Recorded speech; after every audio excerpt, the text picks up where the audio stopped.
Menanam cabai di musim kemarau memang harus ekstra dalam perawatan. Di antaranya adalah ekstra pemupukan dan juga ekstra dalam penyempraian untuk mengatasi hama pada tanaman cabai.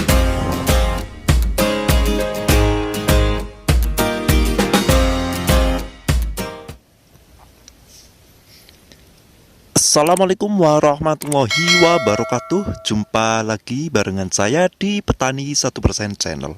Oke sahabat petani semua, kali ini saya berada di lahan cabai saya sendiri yang masih sekitar 35 hari setelah tanam. Dan yang saya tanam ini adalah cabai rawit dengan merek viral ya. Saya masih suka dengan cabai rawit viral ini karena memang tahan virus.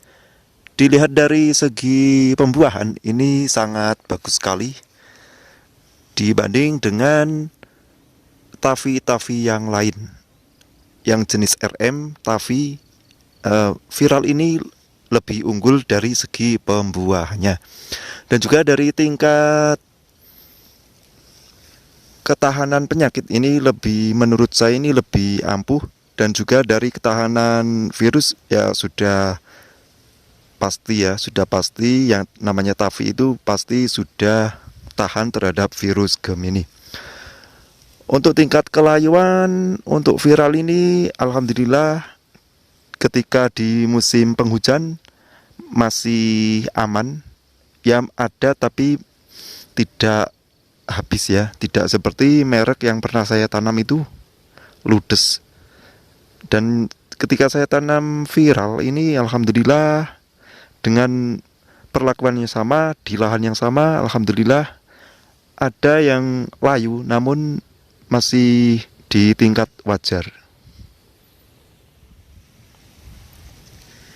Di umur 35 hari ini saya telah mengocorkan baru 2 kali ya. Saya baru 2 kali mengocorkan tanaman cabai ini menggunakan pupuk susulan. Di musim kemarau seperti ini memang harus banyak menggunakan yang terpenting adalah kocoran air itu harus cukup, dan juga ada pupuk yang harus dikocorkan agar tanaman ini bisa tumbuh, karena tanaman cabai di umur sekitar 35 hari itu memang harus diberi pupuk susulan, karena untuk pupuk dasar itu belum bisa termakan, apalagi yang tidak menggunakan pupuk dasar, karena memang ada yang menggunakan metode tanpa pupuk dasar, maka wajib menggunakan pupuk susulan, yaitu pupuk susulan yang bersifat fast release atau cepat bisa diserap oleh tanaman. Dan di sini saya mengocorkan menggunakan bahan atau menggunakan pupuk yang sering saya gunakan, yaitu ultradap.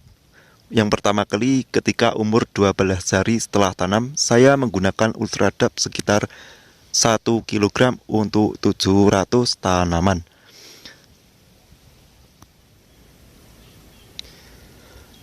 Kemudian untuk kocoran kedua, saya menambahkan NPK 1515 yang putih, dan juga saya campur menggunakan ultradap. Untuk takaran saya menggunakan ultradap sekitar 3 sendok makan per 10 liter air. Kemudian saya tambahkan NPK 1515 dengan 5 sendok makan. Dan kemudian saya kocorkan tiap tanaman.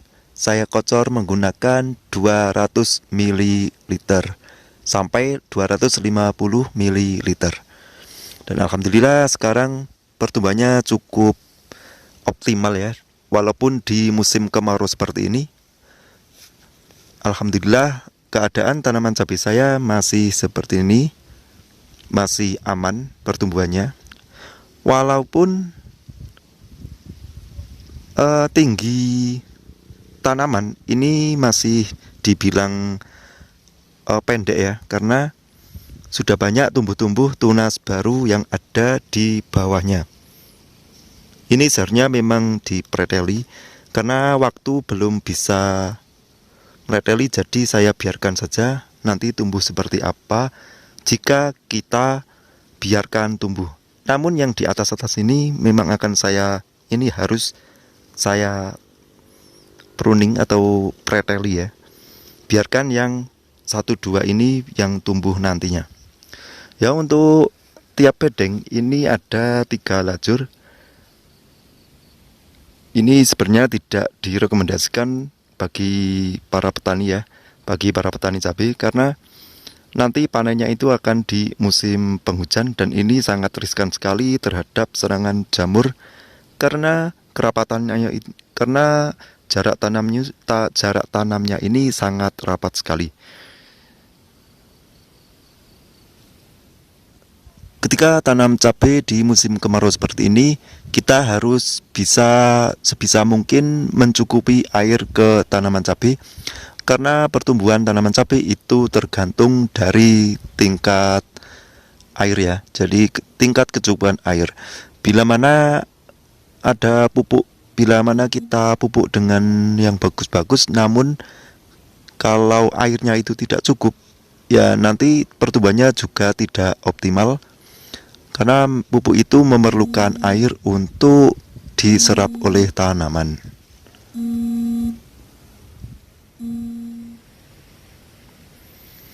Tanam cabai di musim kemarau seperti ini, kendala dari segi hama yaitu ada serangan hama trip dan serangan kutu kebul, di mana serangan hama trip dan juga kutu kebul itu bisa mengakibatkan keriting pada tanaman cabai. Dan apabila tanaman cabai itu keriting dan tidak segera ditangani, itu akan mengganggu pertumbuhan tanaman cabai kita. Jadi sebisa mungkin kita harus mengontrol agar tanaman cabai kita terbebas dari hama-hama yang bisa mengganggu pertumbuhan.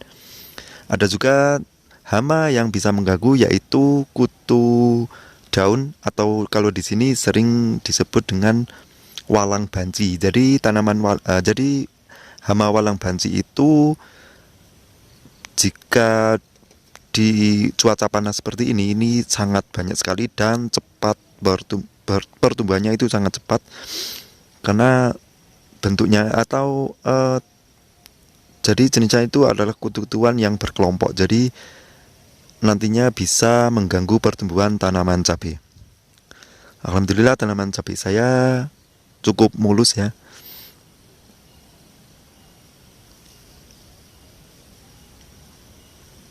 Oke, sekian dulu review tanaman cabai saya ini di umur 35 hari setelah tanam. Dan nanti akan saya rekam lagi atau saya videokan lagi perkembangannya, apakah nanti akan tumbuh bagus di cuaca yang panas seperti ini ya, tanam cabai di musim kemarau. Oke, sahabat petani semua, sampai di sini dulu dan terima kasih sudah menonton video saya. Wassalamualaikum warahmatullahi wabarakatuh.